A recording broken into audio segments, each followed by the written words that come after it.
Hello ಡಿಯೋಸ್, welcome back to my YouTube channel. So ಇವತ್ತು ಹೊಸ ಎಪಿಸೋಡ್ನ ಹಾಕ್ತಾ ಇದ್ದೀನಿ. ಇವತ್ತು ಸ್ವಲ್ಪ ಲೆಂತಿ ಎಪಿಸೋಡ್ ಹಾಕ್ತಾ ಇದ್ದೀನಿ, ಕೇಳಿ. ಹಾಗೆ ಇನ್ನು ಯಾರೆಲ್ಲ ಸಬ್ಸ್ಕ್ರೈಬ್ ಮಾಡಿಲ್ಲ, ಸಬ್ಸ್ಕ್ರೈಬ್ ಮಾಡ್ಕೊಳ್ಳಿ. ಎಷ್ಟೇ ಬೇಗನೆ ಬಿಡಬೇಕಂದ್ರೂ ಸಂಜೆ ಕೃತಿ ಕೆಲಸ ಮುಗಿಸ್ಕೊಂಡು ಕಾರ್ ಹತ್ತುವಾಗಲೇ ಗಂಟೆ 7 ದಾಟಿತ್ತು. ಇಷ್ಟು ಹೊತ್ಕಾಗಲೇ ಆದಿ ಬಂದ್ಬಿಟ್ಟಿರ್ತಾನೇನೋ. ಅವ್ನು ಬರೋ ಮುಂಚೆ ತನ್ನ ಮನೇಲಿದ್ದರೆ ಚೆನ್ನಾಗಿರ್ತಿತ್ತು. ತನ್ನನ್ನು ಕಂಡಾಕ್ಷಣ ಅವ್ನ ರಿಯಾಕ್ಷನ್, ಮುಖದಲ್ಲಿನ ಎಕ್ಸ್ಪ್ರೆಷನ್ ಯಾವ ರೀತಿ ಇರ್ತದೆ ಎಂದು ನೋಡೋದಕ್ಕೆ ಒಂಥರ ಚೆನ್ನಾಗಿರ್ತಿತ್ತು ಅಂದ್ಕೊಂಡವಳು ಆದಿಗೆ ಕಾಲ್ ಮಾಡಿದ್ಲು. ಅವ್ನ ಫೋನ್ ಸ್ವಿಚ್ ಆಫ್ ಬಂದಾಗ ನಿಶಾಳ್ಗೆ ಫೋನ್ ಮಾಡಿದಾಗ ಸ್ವೀಕರಿಸ್ದ ನಿಶಾ, ಅದಕ್ಕೆ ಆದಿ ಅಣ್ಣ ಸಂಜೆ 4 ಗಂಟೆಗೆ ಬಂದಾಯಿತು ಅಂತ ಹೇಳಿದಾಗ ಇವಳಿಗೆ ಪೆಚ್ಚೆನಿಸಿದ್ರು ತೋರು ಕೊಡದೆ, ಸರಿ ನಾನೀಗ ಹೊರಟಿದ್ದೀನಿ ಅಂತ ಕಾಲ್ ಕಟ್ ಮಾಡಿದ್ಲು. ಗೂಬೆ ಬಂದು ಇಷ್ಟೊತ್ತಾದರೂ ತನಗೊಂದು ಕಾಲ್ ಕೂಡ ಮಾಡಿಲ್ಲ. ಅಮ್ಮ ಮಾಡಿದ್ನೆಲ್ಲನೂ ತಿಂದು ಬಿತ್ಕೊಂಡು ಗೊರ್ಕೆ ಹೊಡಿತಿದ್ದಾನೋ ಏನೋ ಆಸಾಮಿ. ದೂರದಲ್ಲಿದ್ದಾಗ ಏನೋ ತುಂಬ ಪ್ರೀತಿ ಇರೋ ಥರ ನಾಟಕ ಮಾಡ್ತಾನೆ, ಹತ್ತಿರ ಬಂದಾಗ ಇಷ್ಟು ನಿರಾಸವಾಗಿ ಇರೋದು. ಬಂದಾಕ್ಷಣ ಫೋನ್ ಮಾಡಿ ಮಾತಾಡಿ ಇಲ್ಲವಾದರೆ ತನ್ನನ್ನು ಕರೆದುಕೊಂಡು ಹೋಗೋದಕ್ಕೆ ಎಲ್ಲಿಗಾದರೂ ಬರಬಾರ್ದಿತ್ತ. ಸತತ 3 ದಿನವಾಯಿತು ಅವನನ್ನು ನೋಡಿದೆ ಅಂತ ತಾನೆಷ್ಟು ಚಟಪಡಿಸ್ತಿರುವೆ, ಇವನು ನೋಡಿದ್ರೆ ಎಷ್ಟು ಹಾಯಾಗಿದ್ದಾನೆ ಅಂತ ದಾರಿ ಉದ್ದಕ್ಕೂ ಕೃತಿ ಗಂಡನನ್ನು ಬೈಗೊಳ್ತಲೇ ಬಂದಿದ್ಲು. ಕಾರ್ ಇಳಿದು ಹಾರ್ನ್ ಅಡುಗೆಯಲ್ಲೇ ಮನೆಯೊಳಗಡೆ ಬಂದವಳಿಗೆ ಎಂದಿನಂತೆ ಮಮತಾ ಅಡುಗೆ ಮನೆಯಲ್ಲಿರೋದು ಕಾಣ್ತು. ಹಾಗೆ ಹಾಲ್ನಲ್ಲಿ ಟಿವಿ ನೋಡಿಕೊಂಡೇ ವಾಗ್ವಾದ ಶುರುವಿಟ್ಕೊಂಡಿದ್ದ ಶಶಿ ಮತ್ತು ನಿಶಾ ಕಾಣಿಸ್ದಾಗ ಅವಳ ಕಣ್ಣುಗಳು ಆದಿಗಾಗಿ ಸುತ್ತಲೂ ಹೊಡ್ಕತೊಡಗಿದ್ವು. ಅಬ್ಬಾ, ಅತ್ತಿಗೆಗೆ ಅಣ್ಣನ ನೋಡೋಕೆ ಎಷ್ಟು ಆತುರವಪ್ಪ. ನಿಶಾ ಛೇಡಿಸಿದಾಗ ಕೃತಿ, ಓ ಕುಂಭಕರ್ಣ ಇನ್ನೂ ನಿದ್ದೆಯಿಂದ ಎದ್ದಿಲ್ವೇನೋ ಅಂದ್ಕೊಂಡು, ನಿಶು ಸ್ವಲ್ಪ ಇರು, ಫ್ರೆಶ್ ಅಪ್ ಆಗಿ ಬರ್ತೀನಿ ಅಂತ ಆತುರವಾಗಿ ರೂಮಿಗೆ ಹೊರಟಾಗ ನಿಶಾ, ಅದಕ್ಕೆ ನಂಗೆ ಗೊತ್ತು ಅಣ್ಣ ಮೇಲಿದ್ದಾನೆ ಅಂದ್ಕೊಂಡು ಇಷ್ಟು ಅರ್ಜೆಂಟಲ್ಲಿ ಹೋಗ್ತಿದ್ದೀರಾ ಅಲ್ವಾ, ಆದರೆ ಅಣ್ಣ ಅಲ್ಲಿಲ್ಲ, ಅವ್ನ ಫ್ರೆಂಡ್ಸ್ ನೋಡೋಕೆ ಹೋಗಿದ್ದಾನೆ ಅಂದಾಗ ಕೃತಿಗೀಗ ನಿಜಕ್ಕೂ ಸಿಟ್ಟೇರಿತು. ಸುಮ್ಮನೆ ಮೇಲೆ ಹೋಗ್ಬಿಟ್ಲು. ಅವನಿಗೆ ನನಗಿಂತ ತನ್ನ ಗೆಳೆಯರೇ ಹೆಚ್ಚಾದ್ರ, ತಾನಂದ್ರೆ ಅಷ್ಟು ಅಸಡ್ಡೆಯ ಅಂತ ಹುರಿದ್ಕೊಂಡವಳು ಸೀರೆ ಬದಲಾಯಿಸಿ ಫ್ರೆಶಪ್ ಆಗಿ ಸುಮ್ಮನೆ ಮಲಗಿಬಿಟ್ಲು ಕೃತಿ. 9 ಇನ್ನೂ ಬಾರ್ದಿದ್ದಾಗ ಇನ್ನೂ ತಡೆಯಲಾರದೆ ಫೋನ್ ಮಾಡಿ ಬೈಯೋಣ್ವೆಂದ್ಕೊಂಡು ಕಾಲ್ ಮಾಡಿದಾಗ ಅದೇ ಸ್ವಿಚ್ ಆಫ್ ಅಂತ ಸಂದೇಶ ಬರೋದನ್ನು ಟೇಬಲ್ ಮೇಲೆ ಚಾರ್ಜಿಗೆ ಹಾಕಿದ್ದ ಅವನ ಮೊಬೈಲ್ ಕಂಡು ಬಂದಾಗ ಯಾಕೋ ಅಳು ಬಂದಂತಾಗಿ ಜೋರಾಗಿ ಹತ್ತುಬಿಟ್ಲು. ಊಟದ ಸಮಯದ ಹೊತ್ತಿಗೆ ನಿಶಾ ಬಂದು ಬಾಗಿಲು ಬಡ್ದಾಗ ಎದ್ದು ಹೋಗಿ ಮುಖ ತೊಳೆದು ಬಾಗಿಲು ತೆರೆದಿದ್ಲು.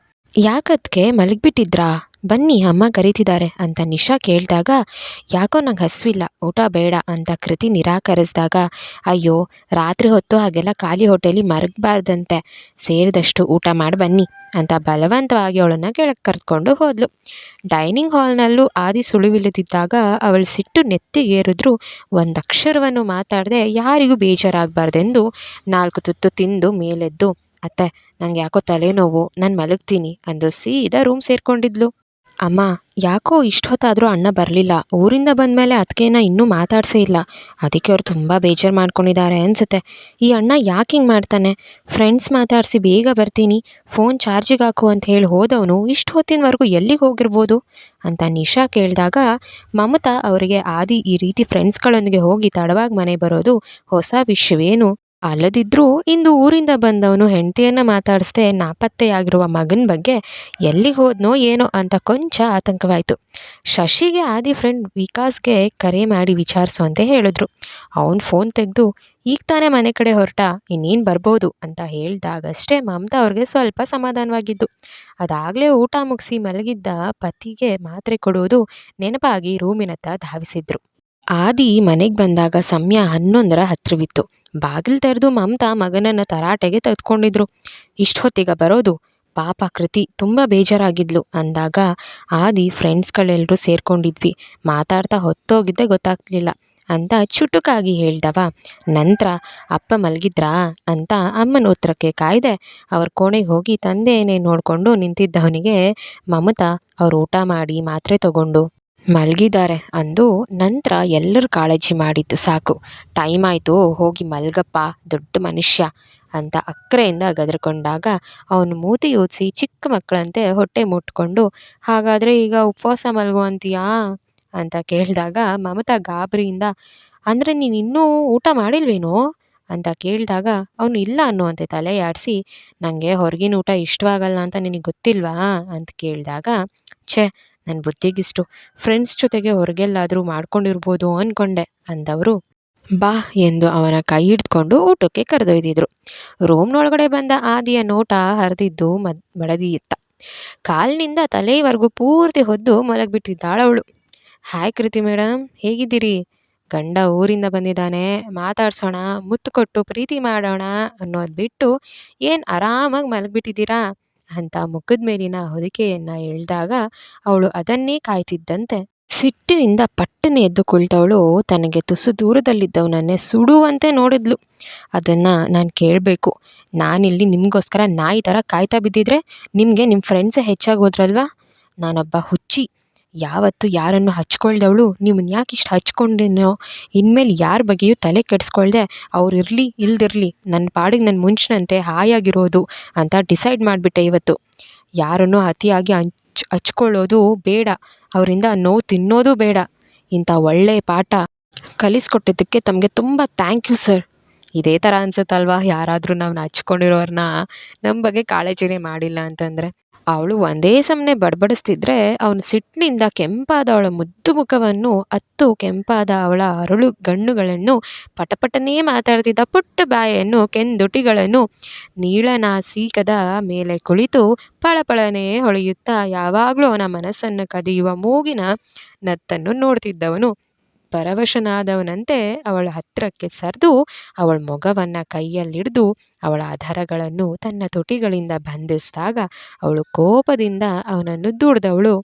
ನಾನಿಲ್ಲಿ ಬಾಯಿ ಹೊಡೆದೋಗೋ ಥರ ಕಿರ್ಚಾಡ್ತಾ ಇದ್ದರೆ ನಿಮಗೆ ಕನಿಷ್ಠ ಒಂದು ಸಾರಿ ಕೇಳುವಷ್ಟು ಸೌಜನ್ಯ ಇಲ್ಲ ಅಲ್ವಾ? ಯಾವಾಗಲೂ ನಿಮ್ಮದೇ ಹಠ ನಡೆಸಬೇಡಿ ಆದಿ. ಸ್ವಲ್ಪ ಇನ್ನೊಬ್ಬರ ಭಾವನೆಗಳಿಗೂ ಬೆಲೆ ಕೊಡೋದು ಕಲೀರಿ. Every time you can not make me fool ಅಂತ ಮುಖಕ್ಕೆ ಹೊಡೆದಂಗೆ ಹೇಳಿದಾಗ ಇಷ್ಟರವರೆಗೂ ಅವಳ ಮಾತನ್ನು ಲಘುವಾಗಿ ಪರಿಗಣಿಸಿದ್ದವನು ಈಗ ಗಂಭೀರವಾದ. ಕೆಲ ಕ್ಷಣ ಅವಳನ್ನೇ ನೆಟ್ಟ ನೋಟದಿಂದ ನೋಡಿದವನು ಏನೋ ಹೇಳೋದಕ್ಕೆ ಹೊರಟವನು ಅವಳ ಉರಿಮುಖ ನೋಡಿ ಸುಮ್ಮನಾಗಿ ಅವಳಿಂದ ದೂರವಾಗಿ ಬಟ್ಟೆ ಬದಲಾಯಿಸ್ದ.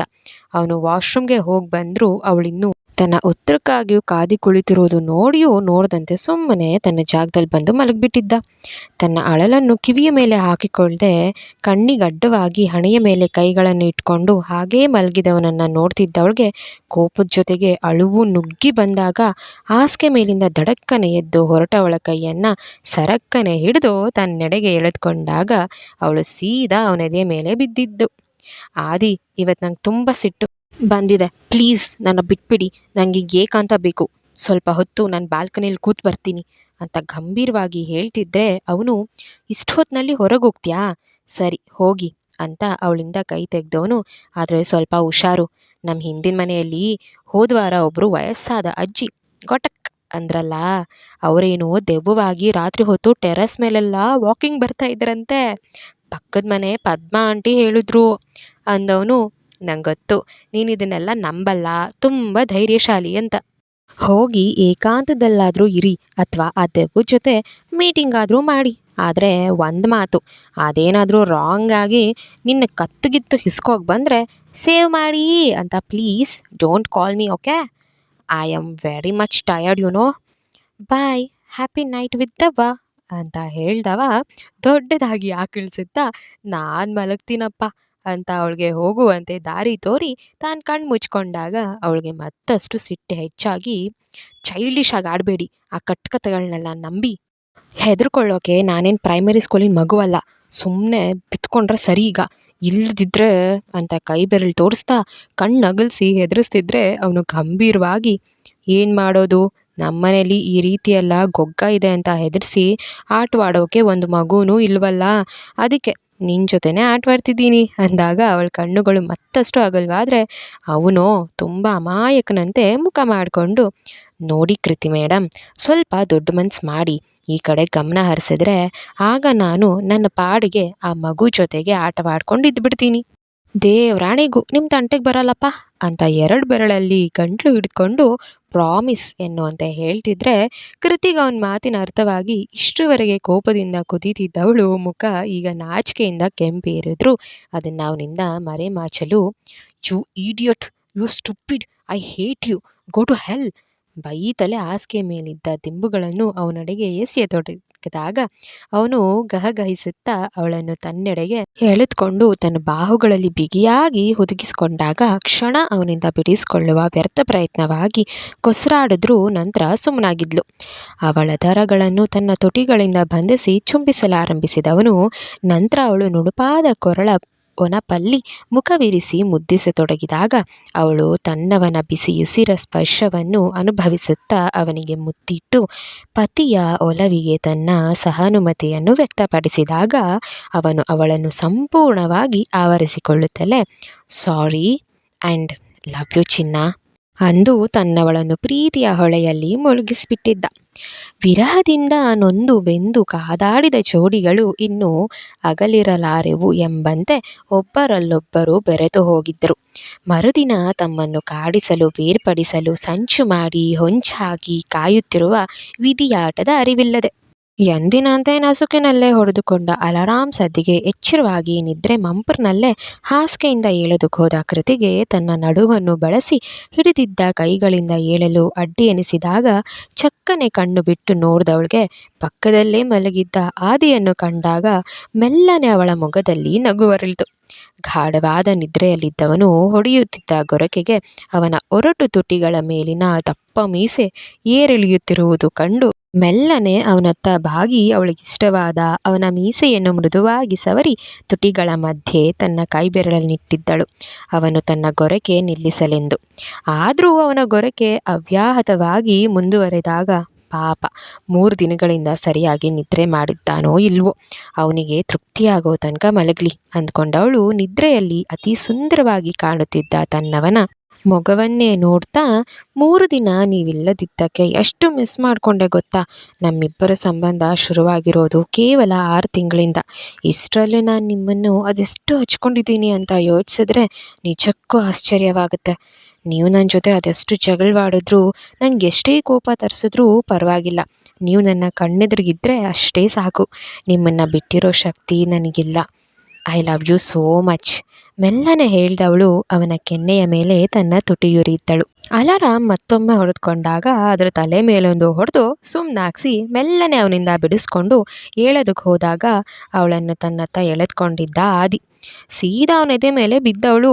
ಇಷ್ಟು ಹೊತ್ತು ಮೈ ಮರೆತು ನಿದ್ರೆ ಮಾಡಿದ್ದವನು ಇಷ್ಟು ಬೇಗ ಎದ್ಬಿಟ್ನಾ ಅಂದ್ಕೊಂಡು ಅಚ್ಚರಿಯಿಂದ ಅವನತ್ತ ನೋಡಿದಾಗ ಅವನು ಕಣ್ಣು ಮುಚ್ಚಿ ಈಗ ತಾನೇ ಬಿಟ್ಟಿರೋಲ್ಲ ಅಂತ ಹೇಳಿ ಅಷ್ಟು ಬೇಗ ಎದ್ದು ಹೋಗ್ತಾ ಇದೆಯಾ ಲಯರ್ ಅಂತ ಹೇಳಿದಾಗ ಕೃತಿ ದೊಡ್ಡದಾಗಿ ಕಣ್ಬಿಡ್ತಾ ಹಾಗಾದರೆ ನೀವು ಎಚ್ಚರವಾಗೇ ಇದ್ರಾ ಯು ಚೀಟರ್ ಅಂತ ನಸು ಮುನಿಸ್ನಿಂದ ಅವನೆದೆಗೆ ಗುದ್ದಿದಾಗ ಅವನು ನಗ್ತಾ ನಾನೇನೋ ಮಲ್ಗೆ ಇದ್ದೆ, ನೀನೇ ಕಾಟ ಕೊಟ್ಟು ಎಚ್ಚರವಾಗೋವಂತೆ ಮಾಡಿದ್ದು ಅಂದಾಗ ನಾನೇನು ಕಾಟ ಕೊಡಲಿಲ್ಲ, ಮುದ್ದು ಮಾಡಿದ್ದು ಅಷ್ಟೆ ಅಂತ ಅವಳು ಮೂತಿ ಉಪ್ಸಿ ಹೇಳ್ದವಳು.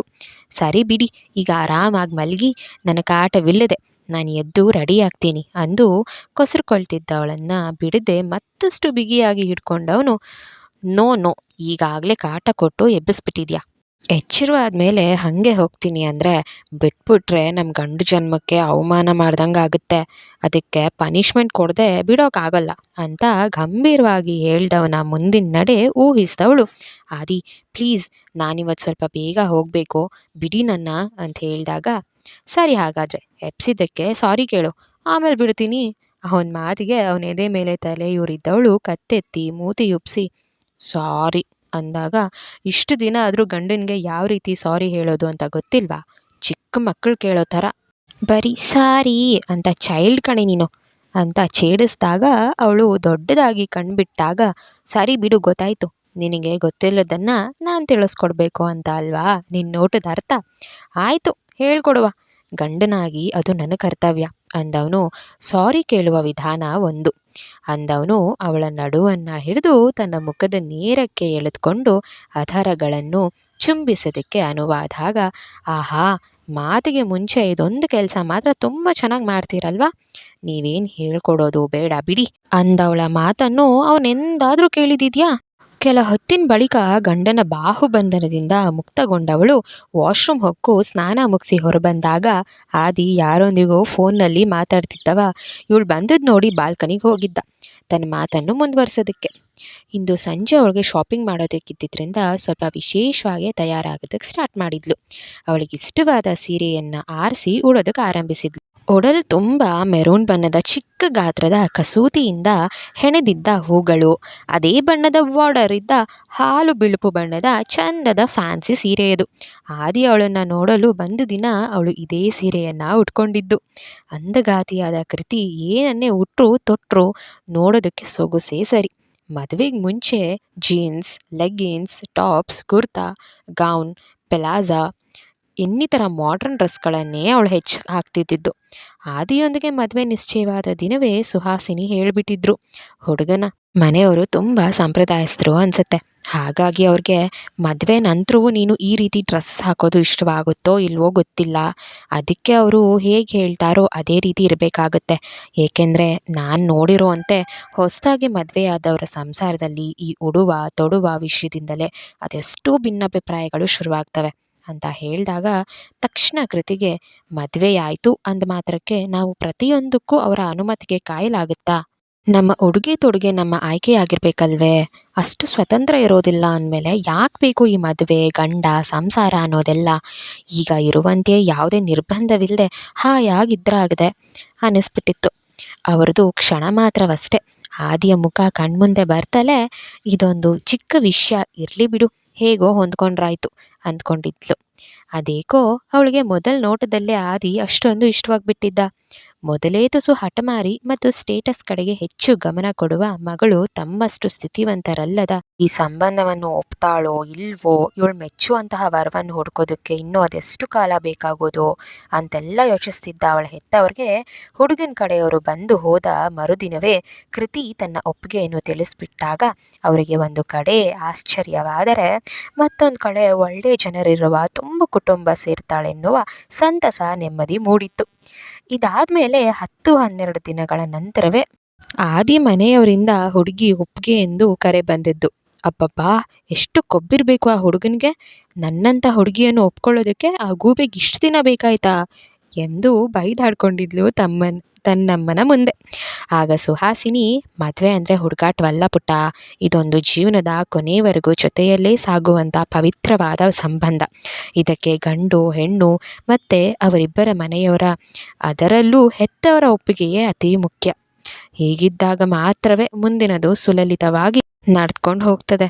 ಅದಕ್ಕೆ ಅವ್ರ ಮನೆಯವರು ಸಮಯ ತಗೊಂಡು ಯೋಚಿಸಿ ನಮ್ಮ ಕುಟುಂಬದ ಬಗ್ಗೆ 4 ಕಡೆ ವಿಚಾರಿಸಿ ನಂತರ ಹೇಳಿರಬಹುದು ಅಂತ ಸಮಾಧಾನ ಹೇಳಿದರು. ಆಗ ಅವಳಿಗೆ, ಓ ಈಗ ವಿಷಯ, ಹಾಗಾದರೆ ನಾನು ಯಾಕೆ ಅಷ್ಟು ಬೇಗ ನಿರ್ಧಾರ ತಿಳಿಸ್ಬಿಟ್ಟೆ? ನಾನು ಅವನ ಮನೆಯವರನ್ನು ಸರಿಯಾಗಿ ತಿಳ್ಕೊಂಡು ನಂತರ ಒಪ್ಪಿಗೆ ಕೊಡಬೇಕಿತ್ತು ಅನಿಸಿತ್ತು. ಆ್ಯಕ್ಚುಲಿ ಅವಳು ಮೊದಲಿಗೆ ಅಂದ್ಕೊಂಡಿದ್ದೇ ಸರಿ ಇತ್ತು. ಹೆತ್ತವರು ಒಪ್ಪಿದ್ರೂ ತನ್ನ ನಿರ್ಧಾರ ತಿಳಿಸುವಲ್ಲಿ ಆದಿಯೇ ತಡ ಮಾಡಿದ್ದ. ಅಷ್ಟು ಹೈಫೈಯಾಗಿ ಬೆಳೆದಿರುವ ಹುಡುಗಿ ತಮ್ಮಂಥ ಮಧ್ಯಮ ವರ್ಗದವರ ಮನೆಗೆ ಹೊಂದ್ಕೊಳ್ತಾಳೋ ಇಲ್ವೋ ಎಂಬ ಅನುಮಾನದಿಂದ ಹೆತ್ತವರು ಅನುನಯಿಸಿದ ಮೇಲಷ್ಟೇ ಅವನು ಕೃತಿಯನ್ನು ಒಪ್ಕೊಂಡಿದ್ದದ್ದು. ಹೀಗಾಗಿ ಅವಳನ್ನು ನೋಡೋದಕ್ಕೆ ಬಂದ ಮೊಟ್ಟ ಮೊದಲ ಮತ್ತು ಕಟ್ಟಕಡೆಯ ಹುಡುಗ ಅವನೇ ಆಗ್ಬಿಟ್ಟ. ಮದುವೆ ಗೊತ್ತಾದ ದಿನದಿಂದಲೇ ಅವಳ ಸೀರೆಗಳ ಕಲೆಕ್ಷನ್ ಕೆಲಸ ಶುರುವಾಗಿತ್ತು. ಸುಮ್ಮನೆ ರೋಡ್ನಲ್ಲಿ ಹಾದು ಹೋಗುವಾಗ ತನಗೆ ಯಾವುದಾದ್ರೂ ಸೀರೆ ಇಷ್ಟವಾಯ್ತಂದರೆ ಸಾಕು, ಅದು ಸಂಜೆ ಮನೆಗೆ ಮರಳುವಾಗ ಅದನ್ನು ತೆಗೆದುಕೊಂಡೇ ಅವಳ ಮನೆಗೆ ಬರುವುದು. ಒಂದಿನ ಉಟ್ಟ ಸೀರೆ ತಿಂಗಳಲ್ಲಿ ಮತ್ತೊಮ್ಮೆ ರಿಪೀಟ್ ಆಗದಂತೆ ನೋಡ್ಕೊಳ್ತಾಳೆ ಅವಳು. ಅದರ ಮೇಲೆ ಟಾಪ್ ಟು ಬಾಟಮ್ ಎಲ್ಲವೂ ಮ್ಯಾಚಿಂಗ್ ಜೊತೆಗೆ ಕ್ಲಾಸಿ ಆಗಿರ್ಬೇಕು ಅವಳಿಗೆ. ತನ್ನ ಕಂಪ್ನಿಯಲ್ಲಿ ತಾನು ಮಾಡೋ ಕೆಲಸದಲ್ಲಿ ಎಷ್ಟು ಪರ್ಫೆಕ್ಟ್ ಅನ್ನಿಸ್ಕೊಂಡಿದ್ದಾಳೋ ಹಾಗೆ ದಿನವೂ ತನ್ನನ್ನು ತಾನು ಅಲಂಕರಿಸ್ಕೊಳ್ಳೋದ್ರಲ್ಲಿ ಒಂಥರ ಟ್ರೆಂಡ್ ಸೆಟ್ಟರ್ ಇವಳು. ಅದಕ್ಕೆಂದೇ ಇವಳು ಕಣ್ಣು ಮುಂದೆ ಹಾದು ಹೋಗ್ತಿದ್ರೆ ಎಲ್ಲರ ಕಣ್ಣಿಗೂ ಒಂಥರ ಹಬ್ಬವಿದ್ದಂತೆ. ಅವಳು ಒಪ್ಪವಾಗಿ ಸೀರೆಯುಡುವ ಶೈಲಿ, ಭುಜದವರೆಗಿರುವ ಕೂದಲನ್ನು ಹಾಗೆ ಫ್ರೀಯಾಗಿ ಬಿಟ್ಟು ಬಾರಿ ಬಾರಿಗೂ ಮುಂದೆ ಬರುವ ಮುಂಗುರುಗಳನ್ನು ಕಿವಿಯ ಹಿಂದೆ ಸರಿಸ್ಕೊಳ್ತಾ ಹೀಲ್ಡ್ ಹಾಕ್ಕೊಂಡು ಟಕ್ ಟಕ್ ಅಂತ ಅವಳು ನಡೆಯುವ ರೀತಿಯನ್ನು ತಿರುಗಿ ನೋಡ್ತಾ ಹೋಗುವವರೇ ಹೆಚ್ಚು. ಅವಳು ಒಂದಿನ ಗೈರ್ಹಾಜರಾದರೂ ಕಂಪನಿಯಲ್ಲಿ ಎಷ್ಟೋ ಜನರ ಬಾಯಲ್ಲಿ ಅಂದವಳ ಹೆಸರು ನಲಿದಾಡುತ್ತದೆ. ವಿತೌಟ್ ಕೃತಿ ma'am it's very boring today ಅಂತ. ಮದುವೆಗೆ ಮೊದಲು ಅವಳನ್ನು ಆರಾಧಿಸ್ತಿದ್ದವರು ಈಗ ಅವಳನ್ನು ಗೌರವ ಭಾವದಿಂದ ನೋಡ್ತಾರೆ. ಹೀಗೆ ಮದುವೆಗೆ ಮೊದಲಿರಬಹುದು ಅಥವಾ ನಂತರವಿರಬಹುದು, ಅಲಂಕಾರದಲ್ಲಿನ ಅವಳ ಆಸಕ್ತಿ ಒಂದಿನಿತೂ ಕಡಿಮೆಯಾಗಿಲ್ಲ.